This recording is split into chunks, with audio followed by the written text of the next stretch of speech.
I have discovered some things in my relationship with God in the past year that lifetime of learning and serving Him didn't teach me.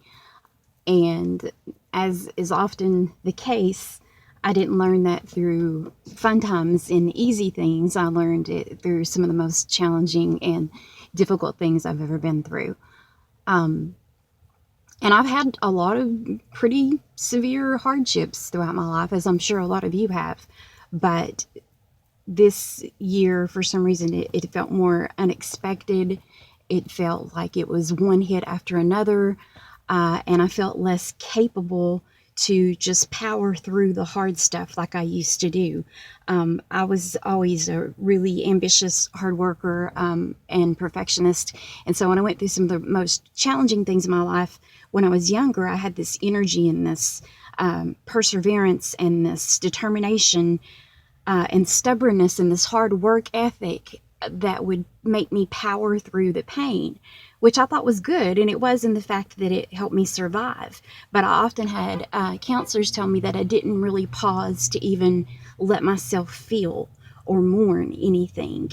And while I still think that helped me survive and cope, I think that this last year, having the experiences of a lot of trauma, one after another, God has been showing me that maybe He wanted me to. I don't think He causes trauma or horrible things to happen, but when they come, I think He definitely, this is weird lighting, definitely uses them for our growth.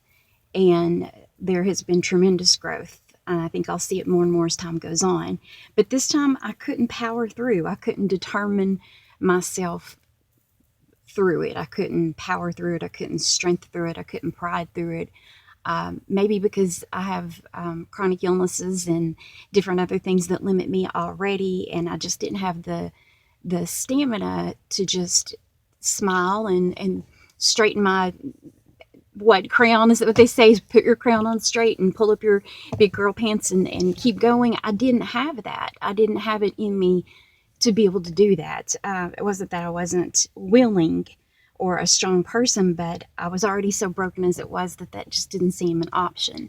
So this time I broke, and I think I allowed myself to break, and I allowed myself to ask for what I needed and fall apart and not be super positive and not just rebound and recover quicker than is even reasonable.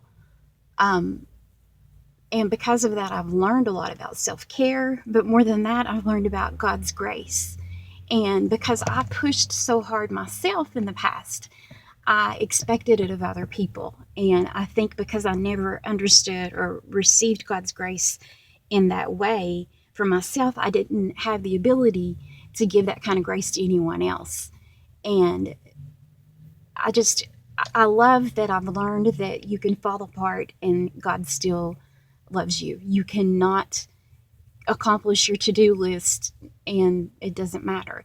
You can have people in your life who can let you not be your best, and they can tolerate it and they can still accept you, and that you can break down and scream and fuss, to God about your circumstances and tell Him deeply and honestly, with a rawness, what you're feeling, and He doesn't hold it against you.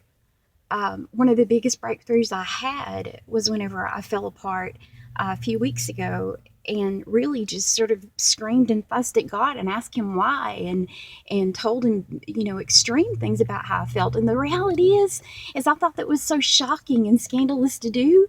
But you know what? He knew it. He knew I was feeling it before I even acknowledged that I was feeling it. And you know what else? He didn't expect me to feel anything but that. We're human. He knows that. It says that we don't have a high priest that isn't aware of or sympathetic with their feelings, but